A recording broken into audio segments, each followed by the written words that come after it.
Luiz Argenta. Luiz Argenta é situado em Flores da Cunha, que é do ladinho de Caxias. E aqui as instalações também, gente, são padrão Napa Valley. É impressionante aqui o que eles fizeram aqui. Bom, nessa foto aqui vocês estão vendo esse casarão antigo. Esse casarão antigo é onde começou a vinícola. Hoje tem um wine bar lá, mas vocês vão ver também aqui a foto da nova instalação da vinícola. E essa foto que vocês estão vendo, a vinícola ela é muito maior que isso, porque ela é muito enterrada. Então, para baixo da terra, ela é muito grande. Ela é toda feita por gravidade. É um negócio sensacional, gente. Você tem uma linha completa de vinhos, incluindo um vinho feito nos moldes de Amarone, né, que eles fazem com Merlot, né? E inclusive esse vinho saiu no nosso vídeo sobre vinho mais caros, os vinhos mais caros do Brasil, né? O Eduardo Scortegna foi o enólogo, é o enólogo da vinícola e foi o enólogo do ano pela Associação Brasileira de Enologia em 2020, né? Eles também têm um restaurante sensacional, que é o Clô. O restaurante é também imperdível, gente.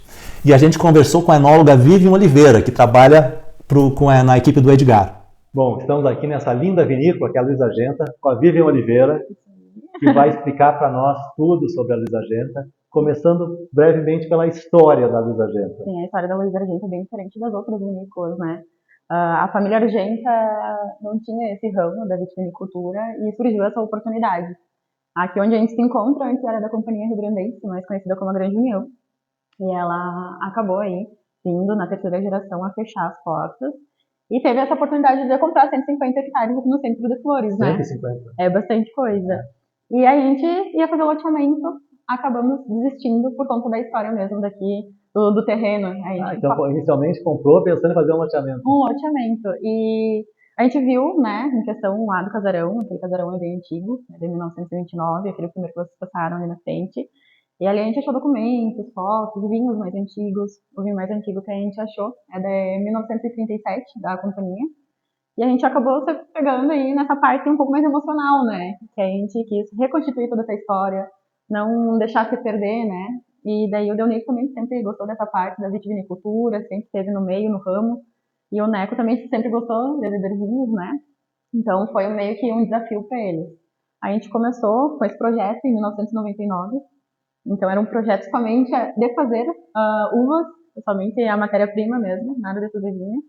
E as uvas já estavam plantadas aqui? Sabe que a gente tinha algumas videiras plantadas e a Grande União, infelizmente, né, desde quase 20 anos, abandonaram essa questão dos vinhedos, até conseguiram vender tudo também. E o Delnir e o Neco tiveram que reconstituir, tá, essa parte, então tiveram que retirar algumas videiras, outras a gente conseguiu recuperar, somente 4 hectares. Então, só 4 hectares conseguiu recuperar, então o resto teve que replantar. Tudo que teve que replantar, algumas a gente conseguiu fazer enxertia, a gente conseguiu aí uma parceria com a Embrapa, para pegar a mesma variedade que tinha plantado aqui, a gente conseguiu enxertar, a gente conseguiu propagar, né, essa parte, e a gente conseguiu replantar aqui nos vinhedos. Hoje em dia, a Luiz Argenta não tem 150 hectares de plantação, né? Nós temos aí 60 hectares. 60? Isso, 60 hectares. São 20 tipos de variedades hoje produzindo aqui na Luiz Argenta, das mais conhecidas, que a gente fala, né? Que é fácil de ser encontrada, como Merlot, Cabernet, Chardonnay, Riesling. E a gente tem algumas que a gente está lançando. A gente lançou agora o Friulano, o Barbeira, então a gente aí tem algumas variedades que a gente está lançando no decorrer, como elas vão se destacando aqui na região, né? E todas essas quadras aqui, elas têm o nome de um artista brasileiro, né? Desde o início eles tiveram a ideia de enaltecer nossos artistas que levaram o nome do Brasil para fora. Então tem aí Elis Regina, Oscar Niemeyer, Pelé, Ayrton Senna. Então cada quadra dessa tem uma homenagem ao nosso artista, né? Qual uva que se dá melhor aqui? Tem uma? Sim, temos várias variedades que se adaptaram muito bem aqui na região. Uma delas é o Merlot. O Merlot aqui na Serra Gaúcha é disparado, né? Aqui não sai da regra. Não sai da regra, sempre se mantém. E uma que está aí se destacando muito é a Cabernet Franc aqui na região. Está voltando de novo a Cabernet Franc, está fazendo vinhos de uma ótima qualidade, de vinhos de longa guarda, né? Então a gente está tendo aí coisas bem diferentes com a variedade Cabernet Franc. E o projeto da vinícola, que para quem não conhece, eu costumo brincar que aqui a gente está indo, parece que está indo na Napa Valley. Assim, é lindo o lugar dos vinhedos, o prédio da vinícola, o restaurante, o negócio aqui é maravilhoso. Fala um pouco para a gente então aqui desse projeto da vinícola aqui. Eu sei que é por gravidade, não é? Sim, tudo por gravidade. Quando eles decidiram fazer a vinícola, né, eles acabaram assinando aí o projeto em 2007, a gente terminou ela em 2009. Ela consta com 6 andares, 3 andares acima do nível da terra e 3 andares abaixo do nível da terra. Então a gente tem ali a parte do varejo, que é a parte da recepção. Depois a gente acabou ampliando essa parte, que a gente veio para o restaurante, que isso daí acabamos inaugurando em 2016. E a gente fez essa sala VIP, onde a gente se encontra com essa pequena vista, né? Então essa parte aqui é muito bonita. E 3 andares subterrâneos, que é o -1 e o -2, que é a nossa parte de produção mesmo, a parte mais industrial, e o -3, que é a nossa casa subterrânea.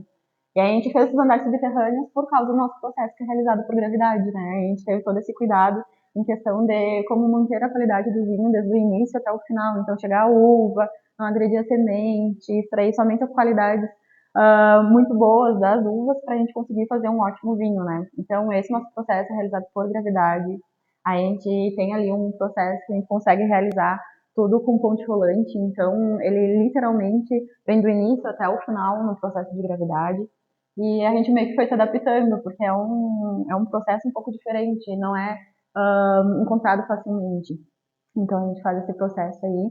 No decorrer que a gente foi cavando, a gente achou uma rocha que se chama basalto.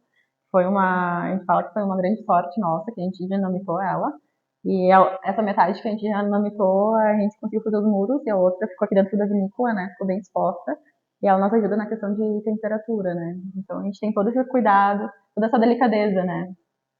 E vocês têm um vinho que é estilo Amarone, assim, né? Tem. Fala um pouco pra gente. A gente fala que é um Amarone um pouco brasileiro. Como a gente não conseguia fazer o Amarone mesmo aqui na região, a gente fez o Merlot desidratadas. O Merlot a gente colhe ali por início de março. E a gente leva para o casarão. O melô para esse vinho a colheita na mesma época do melô normal? A gente deixa um pouco mais. Um pouco mais. A gente deixa um pouco mais para pegar um pouco mais de açúcar também, pegar mais essa questão dos nutrientes, né? Então, a colheita desse Merlot é realizada quando a gente fala que é o ápice dele. A gente coloca numas caixas de plástico e leva no casarão. Lá no casarão a gente deixa em torno de uns 46 dias descansando, né? Desidratando, perdendo a água e ficando somente a uva passa. Então vocês imaginem, né? A gente tem uma caixa que a gente não pode colocar muita uva em cima, porque não dá certo. Então a gente acaba deixando somente 2 a 3 caixinhos ali para ter melhor parte de desidratação ali. Então ele fica um tempo e depois ele vem fazer a vinificação. E na hora de fazer a vinificação sai muito pouco líquido, né? Mas a gente consegue fazer aí. Ele chega a 16,2 a graduação alcoólica. É um vinho que demanda bastante cuidado e bastante tempo, né? 16 de álcool, ele consegue fermentar todo o açúcar? Sim, consegue fermentar. A casca ela ainda fica com açúcar residual, tá? E aí a gente faz um subproduto dele, né? Que é o nosso cuvée, que é o método ripasso italiano, que a gente faz aqui dentro da vinícola. Que a gente fala que é o filho dele. Vocês tiraram uma Vaporitella, né? Sim, tudo culpa do Edgar. Tem o Amarone e tem o ripasso. Isso mesmo. Então a gente conseguiu fazer produtos novos, né? O nosso Merlot desidratado fica 3 anos por barrica de carvalho francês. Então é muito tempo que ele fica. E confesso para vocês que foi um dos melhores vinhos que eu já provei na vida, porque é um vinho que é considerado como licoroso, mas ele é muito bom, bem estruturado, né? A gente fez um vídeo dos vinhos mais caros do Brasil. Esse de vocês está lá. Sim. É um vinho que demanda muito tempo, muito cuidado. Muito tempo e o rendimento, né? Muito pequeno, né? Precisa muito mais uva para fazer a mesma quantidade de vinho. A gente precisa em torno de 2,5 kg de uva desidratada. Então, vocês imaginem. O normal é 1 kg. Normal é 1 kg para fazer uma garrafa. E a gente precisou de 2,5 kg para fazer o Amarone, né? Sem falar no tempo, né? Todo o trabalho lá, esperar lá, pacificar, ter pão de madeira, né? Sim, vamos arredondar aí para 4 anos para esse produto estar à venda mesmo no mercado, né? Então, ele demanda bastante tempo. A gente gosta de fazer coisas diferentes. E esse é o teu favorito? Sim, esse é o meu favorito. Não tem como, né? É um ótimo vinho. E branco, qual que é o seu favorito branco? Tem um branco que, infelizmente, a gente faz bem poucas garrafas, que é o Sauvignon Blanc Cave. A gente faz 600 garrafas, somente em safras excepcionais. E o Sauvignon Blanc Cave, ele passa 2 anos por barrica. Então é um vinho que ele fica em processo de batonagem por borrachinas de Chardonnay. Mas ele faz lá, colhe normal, vinifica normal. A diferença é essa batonagem, esse suli todo. Isso mesmo. A gente tem Chardonnay da coleção Cave. Então ele fica 8 meses, a gente deixa as borras finas. E depois a gente acaba colocando o Sauvignon Blanc em cima dessas borras finas do Chardonnay. Então o vinho é o Sauvignon Blanc, né, que a gente tá falando. Isso mesmo. Aí para fazer Sauvignon Blanc usa a borra do Chardonnay. E dali a gente tem aí a parte dos nossos enólogos também, né, do Rudinei, do Edgar, e alguma equipe, né, que a gente acaba fazendo essa parte da batonagem. E ele fica um vinho, assim, excelente. É muito difícil conseguir Sauvignon Blanc com passagem por barrica, né. Então esse daí, quando eu degustei aqui na casa, foi Mas uma é coisa mais raro que diferente. uvas desatadas, então a produção é menor, É, 600. bem, Uvas 600, desatadas é quanto? em torno de umas 1.000 garrafas, 1.200 Então, tipo, garrafas. esse é a metade aí. O É, outro já é metade. pequeno, esse é a metade. Isso mesmo, esse daí. É porque é um pouco difícil de fazer esse daí, né? Então, Esse eu nunca provei. O Merlot, indico uvas muito. desatadas, já. Quando lançar, vendo somente praticamente aqui na vinícola e e-commerce, né? Então, quase nem vai para revenda. E é um dos vinhos, assim, que a gente tem grande apreço. Eu gosto bastante. É um vinho que conquistou meu coração dos brancos daqui da casa. Qual tu acha que é a tendência aqui? Que tipo de vinho, que tipo de uva? O que tu está vendo? Sabe que hoje em dia o pessoal tá bem eclético. Eu tô vendo que depois que virou a chavezinha da pandemia, o pessoal quer coisas diferentes. Eles querem conhecer tudo diferente, né? Então, tudo que tu der de novidade para eles, eles querem conhecer. Então, tanto de variedade quanto de processo. Claro que temos os tradicionais, né? O pessoal gosta de manter os tradicionais, mas o diferencial eu acho que puxa mais a atenção do pessoal.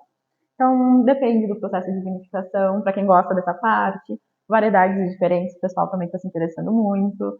Então, a gente está vendo que também estamos puxando algumas variedades que foram esquecidas, né? Até como a Cabernet Franc, que eu tinha te comentado, que tinha sido esquecida e agora está voltando de novo. Então, o pessoal está mantendo mais ou menos essa parte. E a safra, assim, porque a gente vê que sempre teve problemas, tipo, é difícil ter uma safra seca, assim, quando tem Uhum. uma, faz vinhos excepcionais. Mas a gente está de 2017 para cá, tirando 19, é Uhum. isso mesmo? Isso mesmo. Tudo, Tudo maravilhoso. 2020 safra das safras, mas agora até 21 também é, 22 também é, 23 também é. Eu acho que o Papai do Céu tá nos beneficiando. 2019 não foi uma safra muito boa aqui dentro da vinícola, né? Por conta que a gente teve aí uma chuva de granizo, então boa parte dos nossos vinhedos foram danificados, a gente não conseguiu fazer vinho nesse ano. E graças a Deus, 2020 veio uma baita safra, que a gente fala. Então a gente teve bastante produção e também bastante qualidade. Então os dois andaram juntos, né? A gente fez as duas coisas. Agora a gente vai começar a lançar os vinhos de 2020, da safra de 2020. Vão ser vinhos bem encorpados. Eu brinco até com o pessoal aqui que eles podem comprar de olho fechado. Não tem como fazer um vinho ruim da safra 2020, então dá para comprar. Safra 2021 também foi maravilhosa. E a safra de 2022, a gente sofreu um pouquinho com ela, É, ali em outubro, mais ou menos, de 2021, setembro, outubro, geada? geada. Acabamos aí pegando quase 10 geadas, perdão, tardia, então diminuiu a parte da produção, mas a gente teve uma ótima qualidade, porque acabou dando muito calor aí, de janeiro a março. Pegou generalizado em todas as uvas? Essa geada? Praticamente todas as uvas. A mais prejudicada foi mesmo a Chardonnay. A Chardonnay nossa, ela teve uma parte bem significativa para nós que foi prejudicada. Uma das primeiras a botar. É, uma das primeiras. E elas acabaram brotando bem antes, né? Agosto de 2020 estava nevando aqui. Agosto de 2021 estava calor. Então teve essa oscilação de temperatura, né? Foi uma coisa bem diferente na região. Então, 22 para vocês não foi legal, né? 22 foi em questão de qualidade, A produção. geada que falou foi? A geada foi no finalzinho de 2021. Ah, foi 21. Isso. Tá. Então, em questão de produção, ela não deu em tanta quantidade, né? Mas a qualidade dos vinhos foram excepcionais. Então, teve bastante. Concentrou mais, né? Concentrou mais, fez bastante calor, então acabou dando aí certo a questão das uvas. E 22, qual foi o problema? 22 não tivemos nenhum problema, né? E agora no ano de 2023 está prometendo também grandes vinhos. Então, sim, de 2020 até então, somente safras excepcionais, né? Tá mudando o clima ou Tá isso mudando. é uma sorte que deu? Eu acho que é um pouco do clima, eu acho que tá mudando bastante, tá? Claro que a gente fala que tem, sim, invernos mais rigorosos. A gente até gosta quando tem esses invernos um pouco mais rigorosos, em questão mesmo para não acabar brotando antes das nossas videiras, né? Mas também a gente gosta do calor. Então a gente meio que tá nos dois lados, né? E a gente tá vendo que tá mudando bastante a questão climática. Ao mesmo ano, tem bastante diferença. Então a gente pode ver aí que 2020 fez muito frio, 2021 já oscilou um pouco em questão do frio, calor, então já deu uma oscilada. 2022 fez frio, mas não tanto quanto os outros invernos. Mas tá dando essa grande diferença. A gente está indo no decorrer como está vindo a questão da temperatura, né? Esperamos que este ano seja também um inverno muito bom para nós, né? E que as videiras elas não sofram muito em questão da geada. Então, a gente pede que não tenha muita geada tardia aí, ali por setembro. Uhum. O que mais gostaria de destacar para a gente?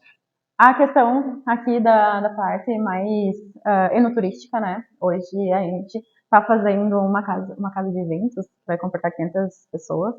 Então a gente vai fazer nosso primeiro casamento agora dia 22, tá? 22 de abril. Então a gente vai lançar a nossa cave já Vai com ficar esse cada pronta? pessoa. Aham, já tá ali, a gente tá correndo contra o tempo.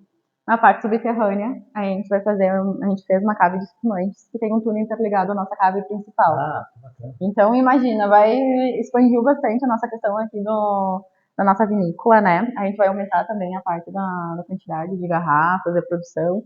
A gente vai ficar mais especializado também em questão de espumantes, então a gente vai ter produtos diferenciados. E ela já está ali pronta. Vai ter essa parte então de eventos, quem quiser fazer casamentos, quem quiser fazer reuniões, aí vai ter somente um espaço. Quem quiser também fazer casamentos aqui entre os vinhedos, dá para fazer. Então essa parte vai ajudar bastante a questão de desenvolvimento turístico aqui na região, né? Então é uma coisa bem diferente. Óbvio que vai ter experiências novas, né? Óbvio que vai ter. A gente já está aí no processo de ver experiências diferentes.